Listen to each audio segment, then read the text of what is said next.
Kitab Yohanes.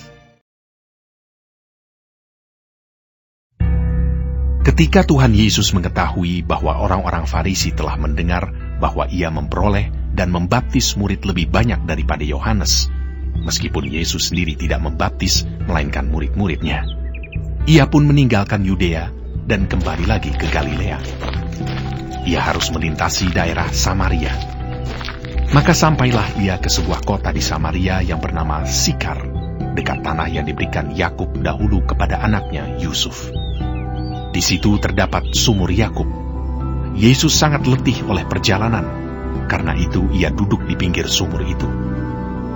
Hari kira-kira pukul 12. Maka datanglah seorang perempuan Samaria hendak menimba air. Kata Yesus kepadanya, "Berilah aku minum," sebab murid-muridnya telah pergi ke kota membeli makanan. Maka kata perempuan Samaria itu kepadanya, "Masakan engkau seorang Yahudi minta minum kepadaku seorang Samaria?" Sebab orang Yahudi tidak bergaul dengan orang Samaria. Jawab Yesus kepadanya, "Jikalau engkau tahu tentang karunia Allah, dan siapakah dia yang berkata kepadamu, 'Berilah aku minum,' niscaya engkau telah meminta kepadanya, dan ia telah memberikan kepadamu air hidup." Kata perempuan itu kepadanya, "Tuhan, engkau tidak punya timba, dan sumur ini amat dalam. Dari manakah engkau memperoleh air hidup itu?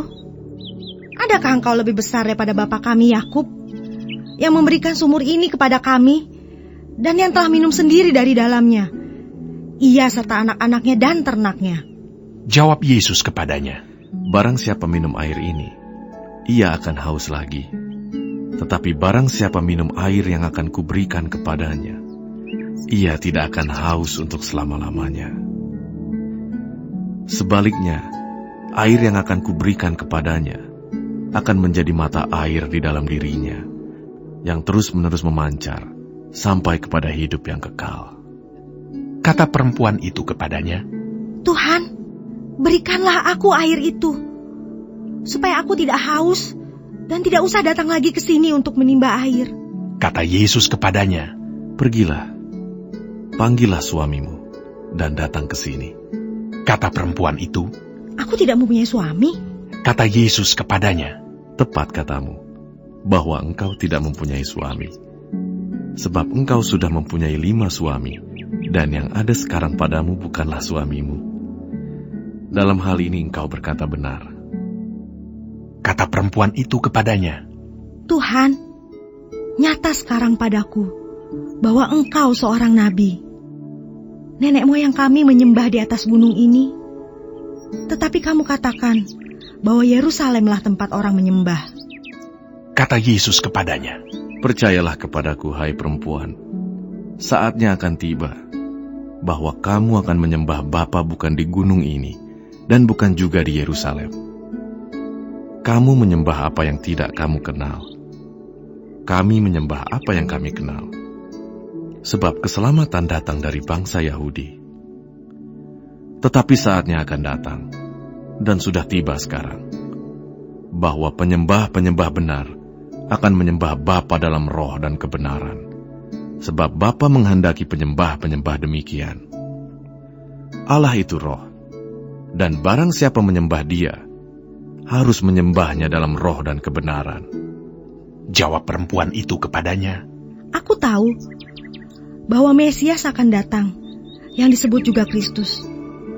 Apabila ia datang, ia akan memberitakan segala sesuatu kepada kami."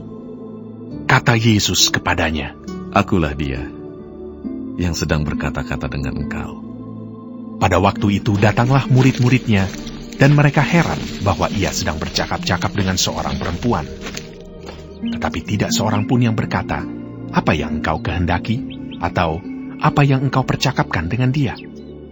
Maka perempuan itu meninggalkan tempayannya di situ, lalu pergi ke kota dan berkata kepada orang-orang yang di situ, "Mari, lihat, di sana ada seorang yang mengatakan kepadaku segala sesuatu yang telah kuperbuat. Mungkinkah dia Kristus itu?" Maka mereka pun pergi keluar kota, lalu datang kepada Yesus.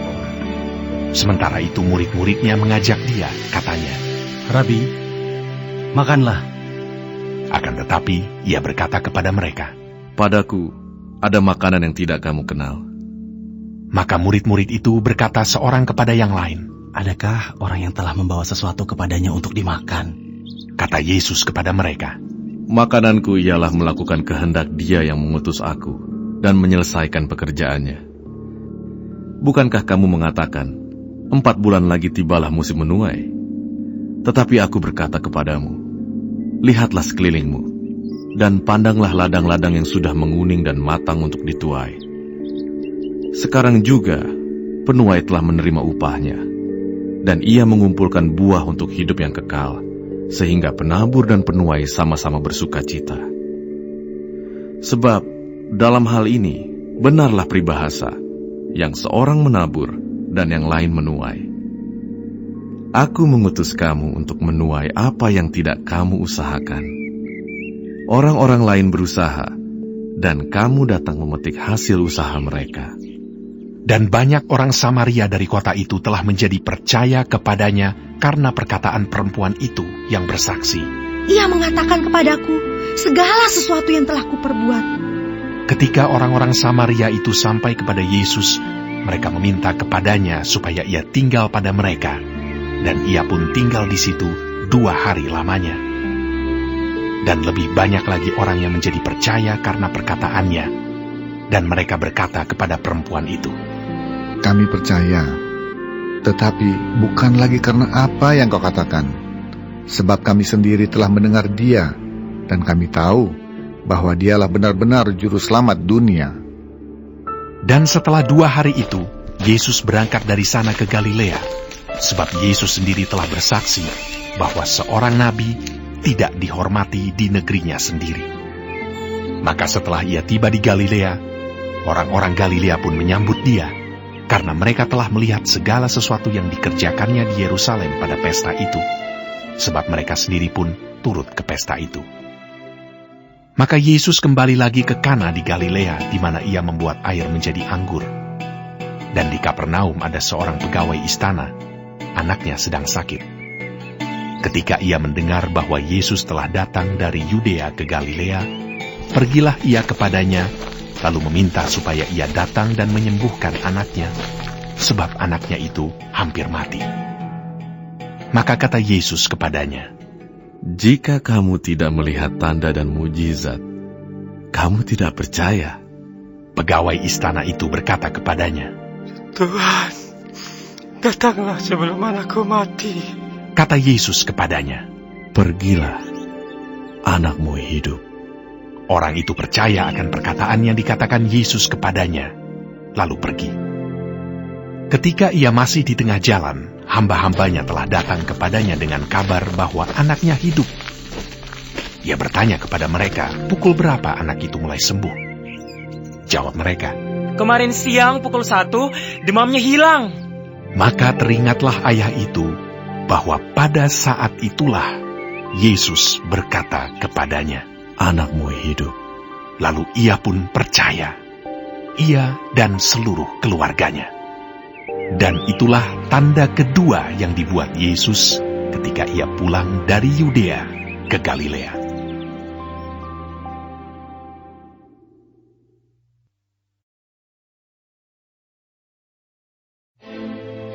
Sesudah itu, ada hari raya orang Yahudi, dan Yesus berangkat ke Yerusalem.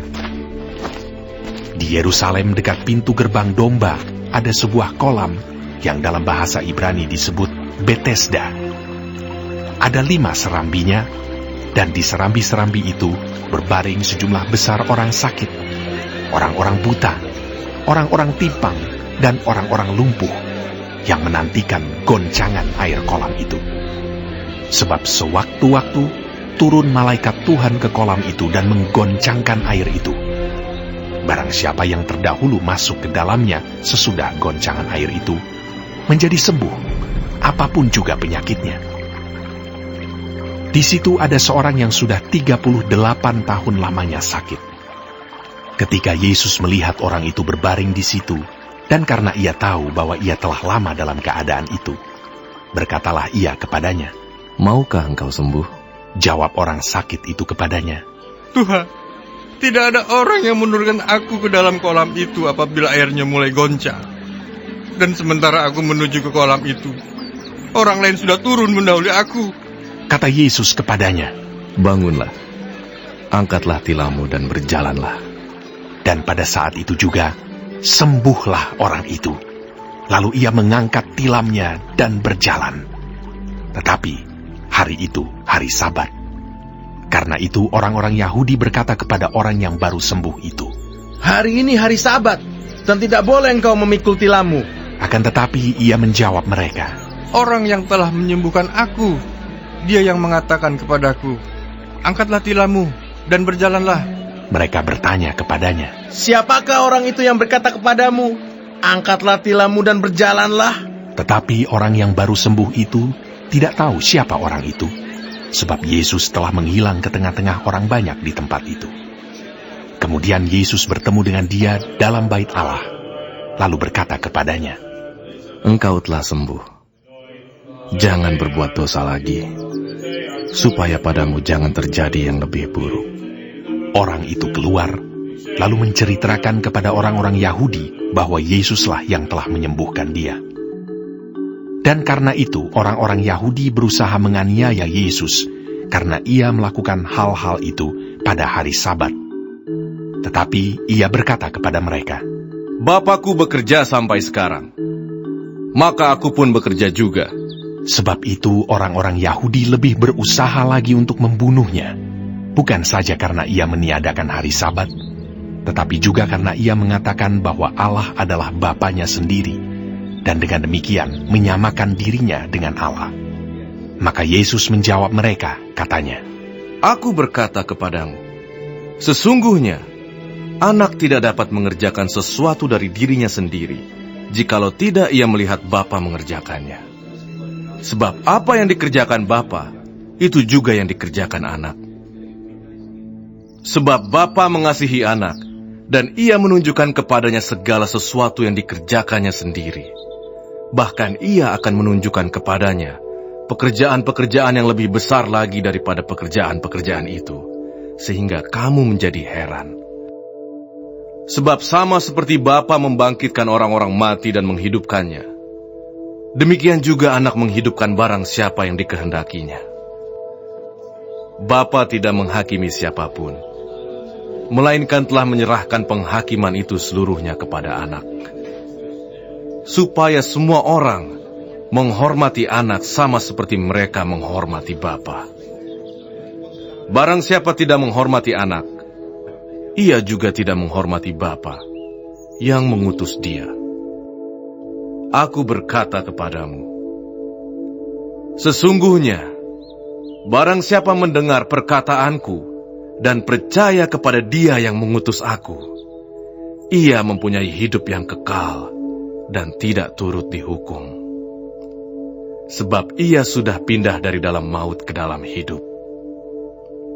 Aku berkata kepadamu, sesungguhnya saatnya akan tiba, dan sudah tiba, bahwa orang-orang mati akan mendengar suara Anak Allah, dan mereka yang mendengarnya akan hidup.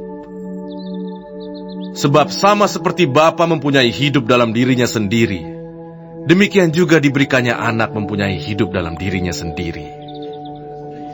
Dan ia telah memberikan kuasa kepadanya untuk menghakimi, karena ia adalah Anak manusia. Janganlah kamu heran akan hal itu, sebab saatnya akan tiba, bahwa semua orang yang di dalam kuburan akan mendengar suaranya. Dan mereka yang telah berbuat baik akan keluar dan bangkit untuk hidup yang kekal. Tetapi mereka yang telah berbuat jahat akan bangkit untuk dihukum. Aku tidak dapat berbuat apa-apa dari diriku sendiri. Aku menghakimi sesuai dengan apa yang aku dengar. Dan penghakimanku adil. Sebab aku tidak menuruti kehendakku sendiri, melainkan kehendak Dia yang mengutus aku. Kalau aku bersaksi tentang diriku sendiri, maka kesaksianku itu tidak benar. Ada yang lain yang bersaksi tentang aku, dan aku tahu bahwa kesaksian yang diberikannya tentang aku adalah benar. Kamu telah mengirim utusan kepada Yohanes, dan ia telah bersaksi tentang kebenaran. Tetapi aku tidak memerlukan kesaksian dari manusia. Namun aku mengatakan hal ini, supaya kamu diselamatkan. Ia adalah pelita yang menyala, dan yang bercahaya, dan kamu hanya mau menikmati seketika saja cahayanya itu. Tetapi aku mempunyai suatu kesaksian yang lebih penting daripada kesaksian Yohanes, yaitu segala pekerjaan yang diserahkan Bapa kepadaku, supaya aku melaksanakannya. Pekerjaan itu juga yang kukerjakan sekarang, dan itulah yang memberi kesaksian tentang aku, bahwa Bapa yang mengutus aku. Bapa yang mengutus aku, dialah yang bersaksi tentang aku. Kamu tidak pernah mendengar suaranya, rupanya pun tidak pernah kamu lihat. Dan firman-Nya tidak menetap di dalam dirimu, sebab kamu tidak percaya kepada Dia yang diutusnya. Kamu menyelidiki kitab-kitab suci, sebab kamu menyangka bahwa olehnya kamu mempunyai hidup yang kekal. Tetapi walaupun kitab-kitab suci itu memberi kesaksian tentang aku, namun kamu tidak mau datang kepadaku untuk memperoleh hidup itu. Aku tidak memerlukan hormat dari manusia. Tetapi tentang kamu, memang aku tahu bahwa di dalam hatimu, kamu tidak mempunyai kasih akan Allah. Aku datang dalam nama Bapakku, dan kamu tidak menerima aku. Jikalau orang lain datang atas namanya sendiri, kamu akan menerima dia. Bagaimanakah kamu dapat percaya? Kamu yang menerima hormat seorang dari yang lain, dan yang tidak mencari hormat yang datang dari Allah yang Esa. Jangan kamu menyangka bahwa aku akan mendakwa kamu di hadapan Bapa. Yang mendakwa kamu adalah Musa, yaitu Musa yang kepadanya kamu menaruh pengharapanmu. Sebab jikalau kamu percaya kepada Musa, tentu kamu akan percaya juga kepadaku, sebab ia telah menulis tentang aku. Tetapi jikalau kamu tidak percaya akan apa yang ditulisnya, bagaimanakah kamu akan percaya akan apa yang kukatakan?